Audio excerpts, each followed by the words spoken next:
Hey, what's up? This is Jason Bittner from Shadows Fall and Toxic, and you're on Metal Wani. You will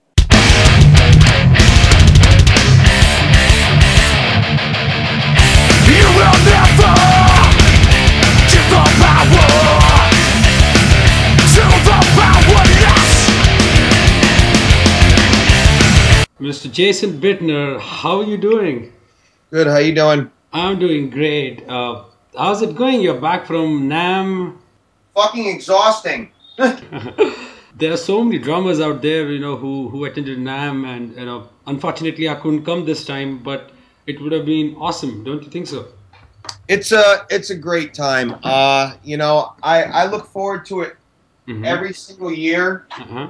I've been going every year since 2000. The only year I missed in the last 14 was last year when we were on tour with Hatebreed. I had to miss it because we were in Flint, Michigan, I think, starting a tour somewhere.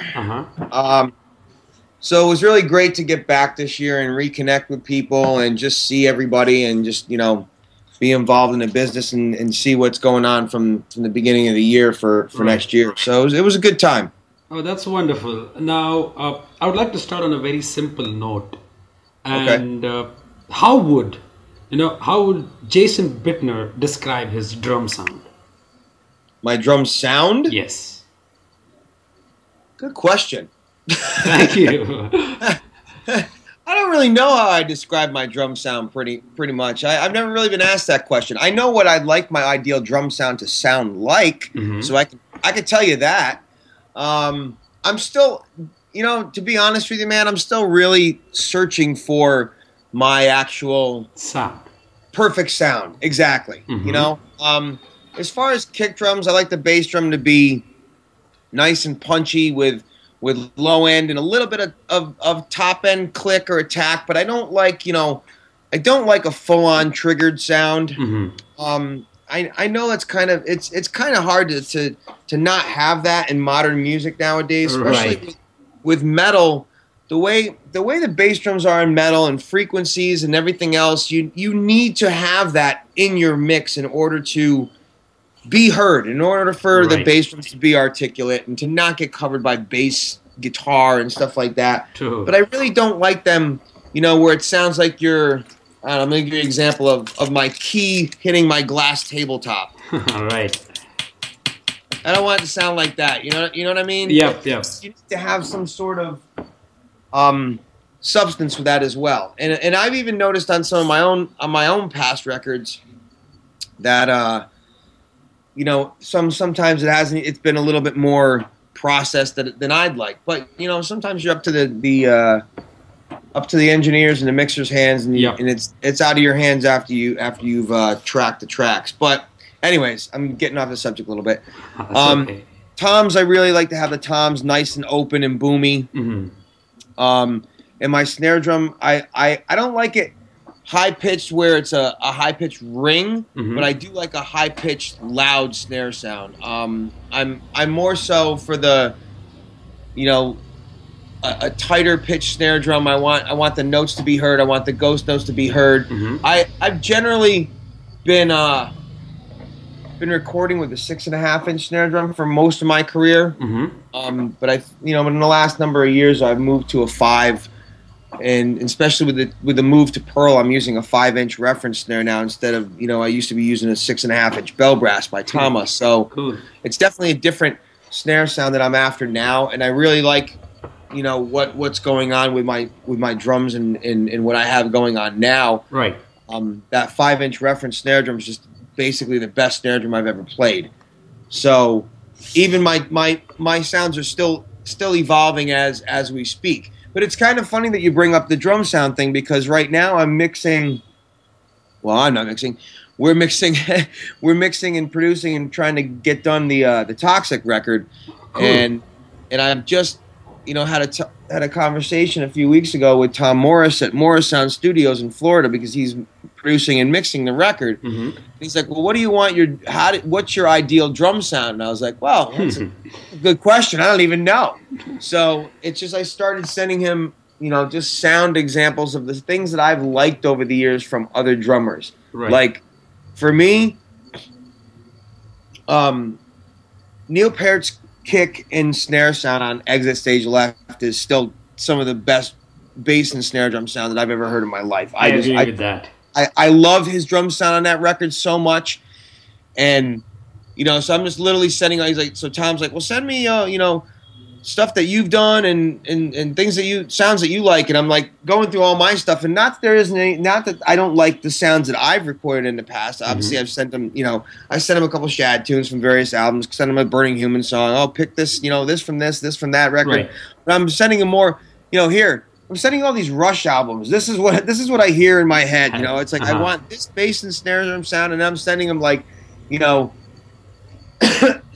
Anthrax song off Persistence of Time. All right, I want my toms to sound like Charlie's on this song, and So it's a mix and match of all the artists.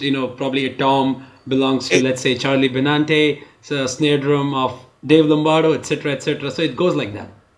Yeah, well, I'd pick. I guess I'd take a mixture of Neil's kick and snare sound with Charlie's snare and toms thrown in there, and a little bit of Simon Phillips's toms for good measure, because Simon always has great sounding toms. Right. That sounds great. So you mentioned Neil, you mentioned Simon, and you mentioned Charlie.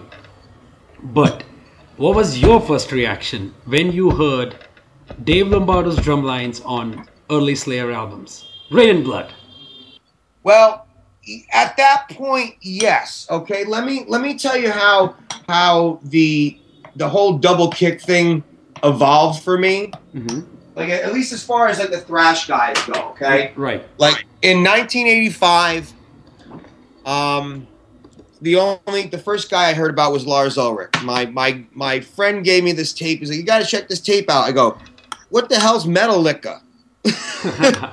He's like, it's Metallica, dude. I'm like, oh, excuse me. I've never heard of this word before. I was too busy listening to Iron Maiden and Judas Priest and Rush. I didn't know anything about this, Metallica, this seedier side of metal.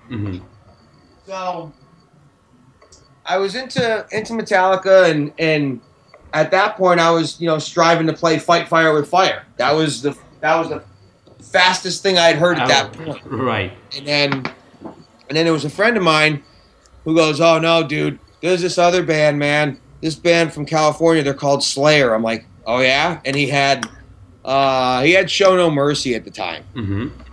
And played me the record, and I thought it was absolutely horrible. I'm like, what the hell is this shit? It's like, this isn't even music. I mean, you have to remember, 15-year-old kid, I was 15 at the time. Right. Coming from listening to Maiden and Priest and Rush. Like, musical music, singers and all that, and I'm like, what is this noise? And I wasn't impressed at all at that time. And literally a week later, Rain and Blood came out, and he goes, all right, well, maybe you didn't like that album, but you have to hear this, and you have to hear the first song on this record. And I'm like, okay, whatever. So he lets me borrow the tape. I bring it home. I put it in my Walkman. Now I'm really dating myself. On the way home from school. Right. And I put it on, and I'm like, what the hell is he doing? Like, he's got to be playing the floor tom. There's no way that those are feet. Of course, right. you got to the break, and I was just like, all right, come on, man, really? So I heard that, and I was just like, and then like, maybe like 4 or 5 days later, I started I'm like walking around and I'm humming this song, right? I'm like, what the hell is this song that I'm singing? And it turned out I was like humming the riff to Postmortem. Oh, it was wow. Postmortem or Raining Blood, I don't remember. It was one of the songs. And I'm like, oh, God damn it, that's that Slayer band again. And then, lo and behold, you always, it seems to me, I always hate the things that I end up loving first. Like Slayer, hated them when I first heard them, ended up loving them. Metallica, hated them when I first heard them, ended up loving them. Right. Even my own band, Stigmata, that I played in for years, and I'm still a member of. When I first heard the band, I thought they were terrible. And I ended up playing in the band for 20-something years. It's just one of those weird things. Like, I don't know. But then shortly after that, so then I was on my Slayer kick. But literally the next summer is really what kicked me into overdrive, because the next summer is when I went to go see Anthrax for the first time, and I had never seen Anthrax or never heard of the band either. Well, I heard of the band, but we're talking once again. It's 1987. It was right right when Among the Living Among came the out. yeah, among the right. Yeah, and I wanted to go see the show because Metal Church was playing. I was a huge Metal Church fan, and my friends were all like, "Well, screw Metal Church. Anthrax is playing. Wait till you see this drummer." And I'm like, "Yeah, whatever. Dave Lombardo." It's all that kept coming out of my mouth. And they're like, "Yeah, well, wait till you see this guy." The moment from the first song, which is Among the Living, I just sat there with my jaw on the floor, and I went, "All right." So, first of all, this Lombardo guy kicked my ass. Now, who the hell is this guy with the big hair and the crazy shorts? Meaning my good buddy Charlie Benante. Right. So, that's really what did it for me. Lars was the first influence. Dave was the next catalyst, but Charlie was really the guy for me that put it over the edge for me. You know, Charlie and Dave were always my two biggest influences on my thrash metal playing and my metal playing and double bass. But Charlie is still like the main dude for me. He's still out of, if you're gonna pick out of the three, he's the man. And it's cool. Not just because I played in his band a number of times and all that. He's the total package to me. He's just fucking awesome. I can't say any more nice things about Charlie Benante. He's a great guy. He still kicks my ass every time I see him play. Oh, that's really awesome. In 3 decades, and the Anthrax is still kicking ass. Yep. Wonderful. Now, it's been so many years, probably more than a decade since you've been playing. I'm sure, throughout the career, you would have kept targets in your mind to achieve. What I'm trying to say is, as you progressed as a drummer, you would have had certain targets in your mind. Okay, these at this point of time I have to achieve, which probably you would have achieved. So, was there some sort of a process in your mind which kind of pushed you to achieve things which were difficult? Kinda. I guess at least when things started happening in my career, I'd start setting goals, or at least start setting my sights on some things that I wanted to do in the future, or whatever the case may be. Like, for example, when I first started coming up, 2004, I got a Modern Drummer magazine award. Modern Drummer award for #1 Yep. up and coming drummer. Yes. Once I started getting some recognition in the drum community, I wanted to start branching out and doing things that I'd seen, drummers that I looked up to do for years prior, previous to me coming into the business. Clinics and educational side and all that kind of stuff. Right. So once the industry started looking at me, per se, it gave me an opportunity to get some more doors opened and do some more things. So I told my endorsers at the time I wanted to start doing some clinics. Right. So we started getting on that clinic goal, because that was one thing I always wanted to do. I always wanted to be a clinician. So that was the first goal in my life. Is once I started getting my name established, I started getting myself out there and doing some clinics and let some people know that I'm not just a heavy metal drummer. Right. Nothing wrong with that. I'm not complaining about that, and I'm not putting that down. I'm just saying I wanted people to see that I wasn't just a one-trick pony. So that's why I wanted to start out and get and start doing clinics. And so that started opening that door. So then we went to 2005, and I got to do the MD Fest. Right. And that's really what kind of opened that door, and that was definitely a goal of mine. I never thought I was going to be playing the Modern Drummer Fest. I remember I remember attending that festival so many times and going to it the first time in 1993 and seeing Terry Bozzio and just being floored by it. Right. So it was a great honor for me to play that festival 20 something odd years later. So that opened that door, and as the more awards came, and I had a really good couple of years with MD, and I was a really, really high-profile drummer, 2005 to 2007 era. It seemed like, you couldn't open a magazine or something and not see my face in it, which was very, very cool. and I'm very, very thankful to for my companies at the time who did push me and help make my name, because without them I wouldn't have got to that point. Right. And I do have to give, even though I don't play either one of their products anymore, I really have to give Tama and Mino some credit, because they really were very instrumental in helping my career grow. Right.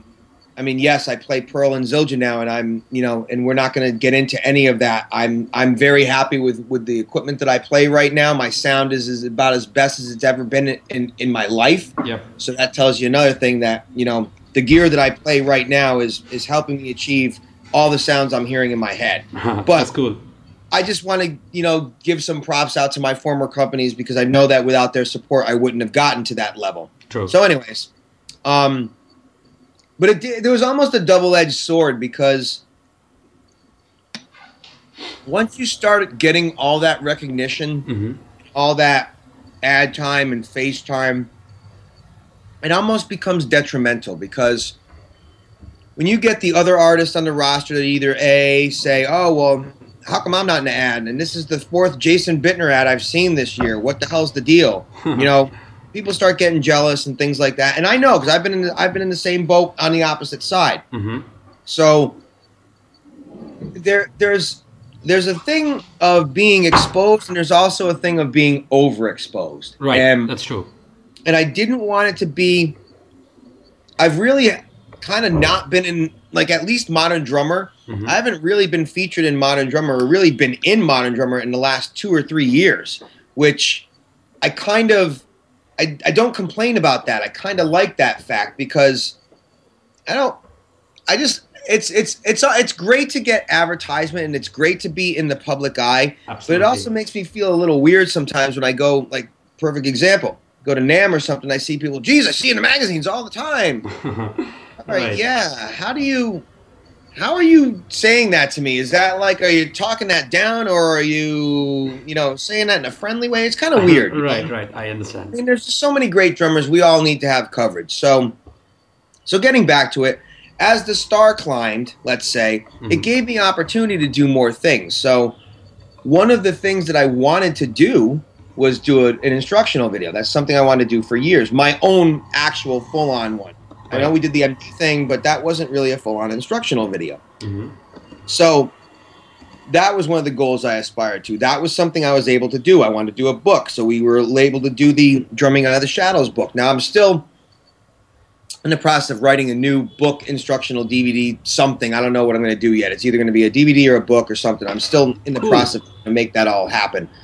So I'm constantly evolving with that stuff, but as time went on, I wanted to play with other artists, so I got out there and I was able to do a clinic tour with Stu Ham, and get outside the box a little bit, play with, a bass player that wasn't a metal guy, and do other things. I played with Billy Sheehan before. I got a chance to do a tour with Dave Ellison from Megadeth. I got a chance to do a record with Marty Friedman that was not a metal record. It was as my status grew, my career got a chance to expand, and it's still expanding. So I'm really, really happy for that fact, because the longer I stay involved in this business, even though sometimes it gets really, really frustrating and hard, it seems like, the longer I stay in it, more avenues open up. Yep, that's true. I like the way you have taken responsibilities in your career right from the beginning. If I'm not wrong, please correct me. You were working for a computer operations for New York State. And yeah, I used to work for the Office for Technology in Albany, New York, State Department. True. So, with a government job in hand, what made you stick to your desire to being a drummer and make a living out of it? Well, at the time, I thought that pretty much, I had just turned 30, and I pretty much figured that I wasn't going to be a rock star at that point. I thought it was going to happen by then. So I kind of was comfortable in accepting the fact that I was just going to work a regular job for the rest of my life and just be like, everybody else. But then literally I got the opportunity to audition for Shadows Fall maybe like 6 months later, 6 months after, you know, being in that position. And I felt it was going to be the last hurrah, kind of, so to speak. You know, it was either it's either going to happen or it's not going to happen. Do or die. Yeah. Right. So I just decided to, you know, throw my hat in the ring one more time and go for it. So that's why I did what I did. Mm-hmm. And you know, I don't have any ill feelings about the decision that I made. It's been a great ride. It's been crazy, and it definitely gets difficult at times. But you know, I could have stayed in that position, and maybe I'd have a nice cushy job right now, making decent money, making probably good money. Yeah. But you know what? I probably wouldn't be nearly as happy as I am right now sitting. Happiness matters. Mm-hmm. Just a few days back, I had a chat with Brian as well. You know, I was talking about his. Yeah, I saw that. Yeah, so we just had a small chat regarding the album. So, talking about the new album, I'm sure you guys are working on some demos and stuff. So, is there any plan to hit the studio? Or what did Brian say? He was like, okay, we're writing. So, he didn't actually tell, you know, his plan, whether you guys are, you know, planning to hit, let's say by mid 2014 or maybe the later part of 2014. So it was just, okay, we're writing stuff, but I don't know when are we going to go to the studio. Yeah, pretty much. I was just curious to see what his answer was. But that pretty much would be along the lines of the same thing I'd say. Right now, we're kind of a little spaced out right now because everybody's involved doing some other stuff right now. Before we get back together as a unit, let's say. Right now, Brian just had a baby not too long ago, so he's been home helping with the newborn and helping his wife out. So that's very understandable and very commendable. You know, so he needs to be home for right now for a little bit. But once we get to March and April, 4 out of 5 of us. The only guy, unfortunately, that's not really doing anything is our bass player. But once end of March, April hits, John, Matt, and Brian are going overseas as part of this Metal All Stars tour that's happening. Yes. Oh, so they're involved with that. And everybody keeps asking me, how come everybody in the band's going and you're not going? Said, well, number one, they asked me first, to do the first one, and I had a schedule confrontation with a drum festival I was doing, and then they got the other guys in the band, and then when they wanted to come back and see if I could do it again, then somehow the lawyers got involved with the festival, and they're like, you can't get another guy from the band in here, and they're like, why? Because then it turns almost into a Shadows Fall show. I'm like, all right. But it really doesn't matter anyways, because I'm not available when they're doing that tour anyways, because I'm going to be on the road with Toxic, because we go to Europe in April. Yeah. So I'm going to be, while those guys are in Europe at the end of March through the beginning of April, I'll be in Europe from the middle of April to the beginning of May with Toxic.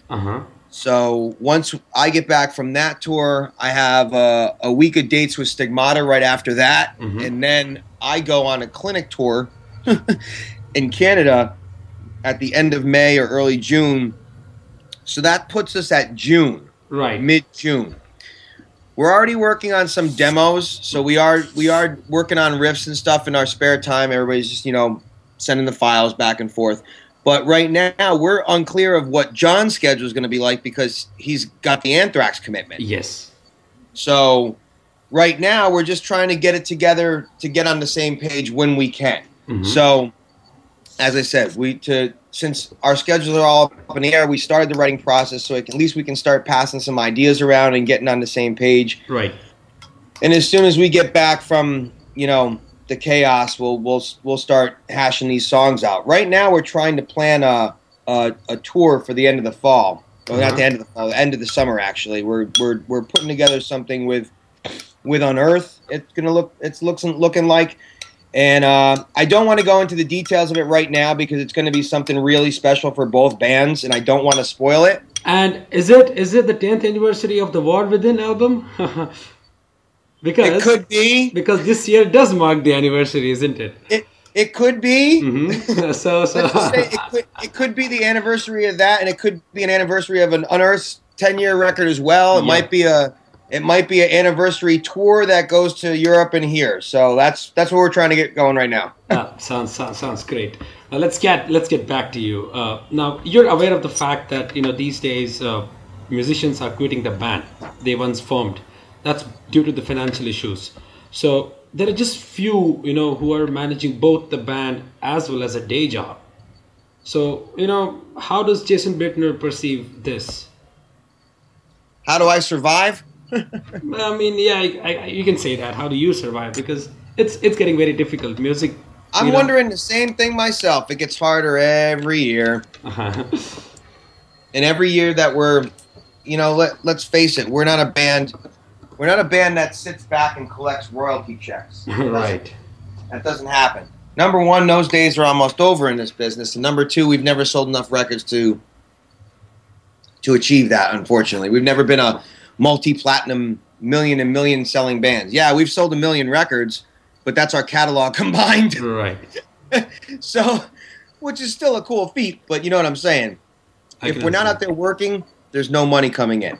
So that's a hard road to go down sometimes, especially when you're out there touring. You need some time at home too to just decompress because touring's a grind. So we're a band that makes our living by being out on the road and playing shows and hopefully selling merch. Right. But as I said, it's getting tougher. For me, I've still been fortunate enough to subsidize my income off the road by teaching. I still haven't had to go and just go get a day job again or a part-time job.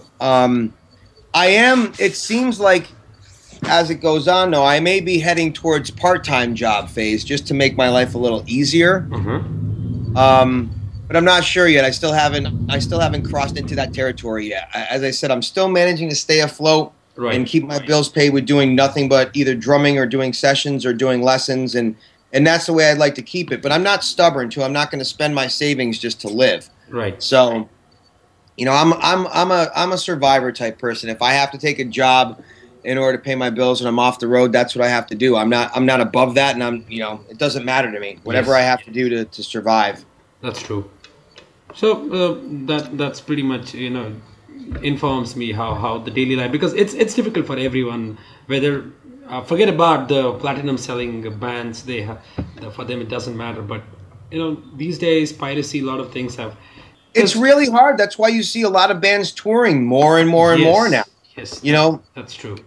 There's no record sales to complement the income, so that's why you're seeing all these bands that are touring more. Even like the older bands that are out there now, we're touring more and more than we ever have. Yeah, because it's the only way we're making any living. And that's true. Problem is you have such a saturation when there's so many bands coming through. Even if they're great bands, these kids don't have $40, $50 to go see Lamb of God one night and then to go see Killswitch Engage the next night. They just don't have that kind of money. Right, I understand that. I'll give you an example. I was just having a chat with John Tardy of Obituary, a legendary death metal band. Yeah. For their new album, they did the Kickstarter campaign.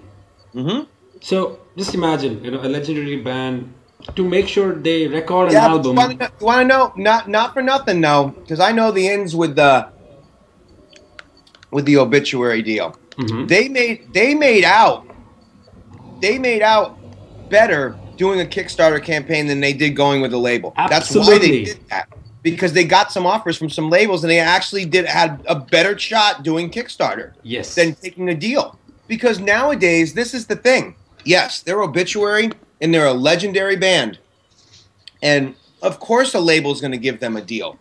But the label's going to give them the deal that they're giving every other baby band that's trying to get signed in that label. A deal that goes, oh yeah, well here's your deal, but it's a 360 deal. We want part of your merch, your publishing, everything else, your touring. And a band like Obituary, who's like us, who's been around for forever and knows the business, is going to go, fuck you. It's true. We're not taking this. You know, we can do this ourselves, and that's what they did. Smart move. Did you try, or did you want to try and define more of who you are as a drummer? It's been so many years. Do you look at a record as, it's a next step to achieve? I've asked myself that question a few times, but I really think that this album that I just did with Toxic is really going to be a defining point for me and my drumming, to be quite honest with you. Wow. Because this, I think I've given more on this record than I have on any other thing that I've done. Josh really challenged me on this record as far as, what I could play. Right. And what I did play on this record. He wrote a lot of the drum program parts based on what he knew I could do and what he's seen me do in clinic and stuff like that. He goes, I want you to do some things on this record that you haven't done on your other records. I want you to be able to play more. And, yes. and with Shadows Fall, I do play a lot. It's not that I don't get a chance to play, but there's still a lot of melodic structure to the music, verse, chorus, sure. and there's stuff that I have to pay attention to and not play over or whatever, Right. But with Toxic, there's definitely more of a musical framework for me to go a little bit more nuts in, let's say. So I think I've topped the pinnacle of my abilities with this record, whether it's, going from the fastest double bass stuff on there and the blast beat stuff to the odd times and crazy things that came up on this record. I think that, I think people will be, they'll be like, oh wow, that's him. That's pretty cool. Same thing when I did the Marty Friedman record. I was able to play some stuff that was cool. Right. Out of the box lines were there. It was really interesting because people have that sort of an image that when it comes to metal, it's a drummer has to nail double bass, blast beats, and stuff like that. But nobody thinks about grooves. How which is a sad thing too, isn't it? I mean, it pisses me off when I see bands, drummers especially trying to reach 200 BPM, 300 BPM on double bass. Come on, I'd be like, dude, come on, let's get the basics right first, and then move on to the technical part of it. Yeah, and you know what? That's the attitude to have, and that's the smart way to approach it. I've seen this for years, and I even came across it with some things that I heard out of people's mouths at NAMM. It's like these people concentrate so much on speed, and blasting or whatever it is, and I'm not talking any of that stuff down. I mean, I'm not an extreme metal guy. Yeah, I can play blast beats, but once we get over like 220. You got to call somebody else. That's not me. Yeah. And I'm not going to sit in my basement and try to practice to get to 230. What the hell for? I don't play in a band that utilizes that. That's a waste of time for me. I would rather sit and try to work on my Latin grooves a little bit more, or get my jazz stuff to sort of together, than stuff that I might be able to use in my future, rather than just trying to blast 10 BPMs faster. Right. But the problem is that. See a lot of these guys who can play these insane tempos, but they can't sit down and play Back in Black by AC/DC. True, I got it. It's like, dude, if you can't play a simple rock beat, I don't care if you can go all over the place for 9 hours at a clip. It doesn't matter if you can't play a simple rock groove. And they just missed the point. And there was a conversation we had with some drummers at NAMM, and someone was saying, well, yeah, I can play, I can crank 260, but if we're playing like 140, 170, forget it. I can't do that. And I was like, are you kidding? I thought that was a joke, No. I'm like, what? That's what like dumbfounds me. Like, you can play these fast, insane tempos, but you can't play dugga, dugga, dugga, dugga, dugga, dugga, which is where we all should be starting from. That should be where you start. Playing slow, but no one understands that. They all want to start playing. Everybody wants to start running before they learn how to walk. Yep, That's absolutely true. I agree with that. Now, we drummers, even I'm a drummer, we're too busy with the cymbals and the different equipments. But how, what does Jason Bittner think about incorporating unusual sounds like bombshells or propellers into your drum set? I've never really thought much about that. Tabla would be cool. Okay, that sounds interesting. If I could work that in there somehow, I still got. Do you know to play tabla? No, but I don't know how to play any of that. About the only thing I know how to do, let me tell you, is the very basics of conical. Thanks to Steve Smith and my very good Indian friend Ram, who's a buddy of ours who lives in St. Louis. That's about it. But I really am influenced, oddly enough, by, well, not influenced, but I'm very intrigued, let's say, by Indian rhythms and sounds like that. Steve's been very instrumental in putting that stuff in my head and giving me some music to listen to. Like, I remember we were doing a drum clinic years ago, and we were just trading some music, and he gave me a bunch of stuff by Selva Ganesh that I really enjoyed. And like listening to the stuff and going, you could make this into like metal music easily. Like taking the same kind of rhythms and sounds. So that's still something that's a work in progress too. But I'm still trying to concentrate on the regular drum set. Now, I think the most new kinds of music are basically a fusion of already existing musical styles. Yep. So, in your opinion, which musical style has the biggest potential to enhance? Ooh. I'd say fusion because to be honest with you, when I talk to a drummer, it's not okay. Tell me about how you've learned and stuff like that. Because for me, it's a journey. It's a learning process. Sure. So I want to hear what's your point on that. I would say that fusion has the biggest potential to have musical experimentation. I mean, I think there's really only so far I think you can go with each genre before it starts cross-pollinating itself. I mean, let's put it this way: you can only have like rock, let's say if you're in a jazz situation, you can only have rock influences to a point before that jazz becomes fusion. Right. And then you can only enhance that so much before it really becomes more of a rocky thing, especially if you're trying to like incorporate a little jazz into rock or something. Where's the fine line where the rock becomes fusion? True. Same thing with metal. If you're trying to, put something else into that, there's still a fine line between where the genres get crossed. Look at Cynic, for example. Yes. That's a perfect example of a nice melding of jazz and metal. Yes, absolutely. Still a metal band, but you could definitely hear that these guys knew what the hell was up with their jazz influences, and they weren't just trying to throw it in there to try to throw it in there. You knew that they could sit down and play that stuff with the same conviction that they play metal. Yes. And that's where I think that's what separates the men from the boys, in my opinion. Mm-hmm.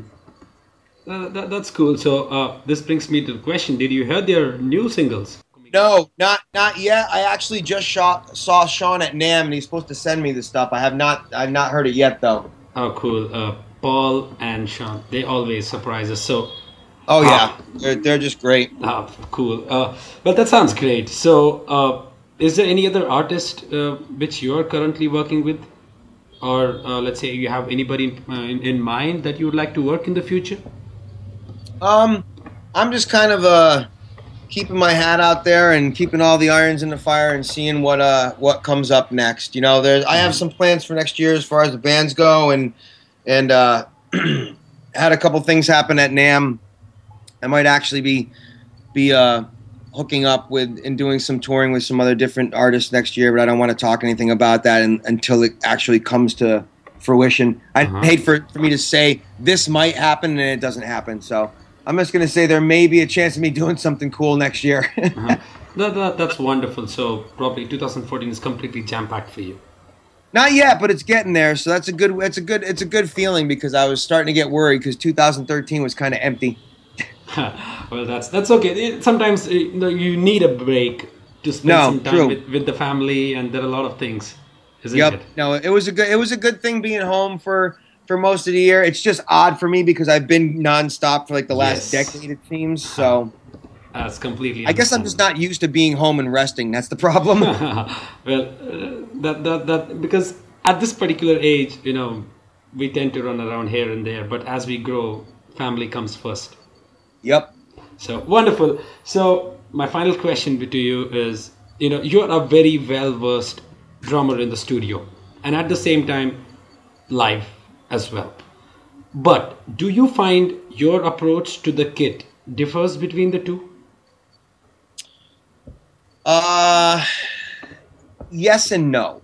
I'm only going to say no in a sense that I'm trying to get the best performance, whether it's live or the studio. All right, I want to obviously play my best and play to the best of my abilities. But I will say yes because in the studio, I'm more concerned on the performance to an extent where if it's all right. Number one, if it's live and I make a little mistake, obviously I can't stop and start the song over. Right. We know that, so you're just going to deal with it.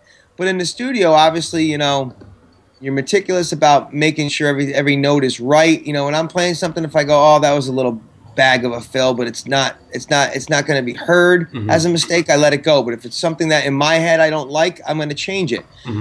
But in the studio, I'm a little bit more concerned about, the hits being even and everything having the velocities being the same. So if there's something that like a weak hit or something like in a fill, I'll go back and redo the fill. You can't do any of that stuff live. You just deal with it, Yep, that's true. But once again, you're not under the glass microscope live that you are in the studio either. True. So you don't hear any of that stuff. When you're just wailing away live, you don't hear it because you're just playing and you're in the moment. But when you're in the studio and and you're in that little fishbowl, and you go back in and listen to the control room, like, oh, well, that doesn't sound as good as I thought it sounded out there when I was playing it. Or, oh shit, I thought that didn't sound good when I was playing it, but it sounds fine on tape. I'm just so consumed with playing it and wanting to play it correctly, I can't concentrate on how it sounds. I'm just concentrating on how it feels. So that's wonderful. So, has it ever happened that when you have finished, writing, and let's say you have finished recording the album, and you're going on a drive and you're listening to the tracks, did you ever feel that, oh God, should I have done it that way? Yep. But you never changed it. That happens with every record on one song or another. Like, oh, I should have done that, or then I go, oh, I played that fill? Damn it, that's the same fill I played 2 songs ago. Shit. But all said and done, it finally goes the way it has been. Yeah, but I think it just comes down to, I think you all know, all of us as drummers, we're always just our own worst critics. Absolutely. So that's what it is. It's just like you gotta, as much as we gotta get the haters out there to stop hating on other drummers, we also need to stop hating on ourselves. True. That's right. Really. Sounds great. Well, I mean, I'm guilty of it all the time. Like, especially in the studio where, as I said, we were just recording this Toxic album. I'm so into what I'm doing and into trying to get the best performance. I play through a take and how was that? I thought it was all right. And then they'd be like, all right, that was great. Whatever. Let me do it again. I come and listen to it. I'm like, oh, that was great. But once again, you just don't think about it when you're doing it. Right. That's true. It's just that drive to always want to be the best you can be. Sometimes, absolutely. But sometimes that also can just be harmful to you in ways as well. In what way do you think it's harmful? Because you can't. Sometimes there just needs to be a point of, all right, dude, let it go. It's not going to be accepted. Perfect doesn't exist. You're right. human. You're human. Just let it go. That's true. Your point is completely valid. Yep. Wonderful. Well, Jason, I'll end on a simple note. How would you describe the new Toxic album in just one sentence? Insane. There we go. Wonderful, Jason. Thank you so much for sparing your precious time with me today. Thank you so much. You got it. Let me know when it's up and I'll post it on my sites and stuff. Sure, I'll drop a mail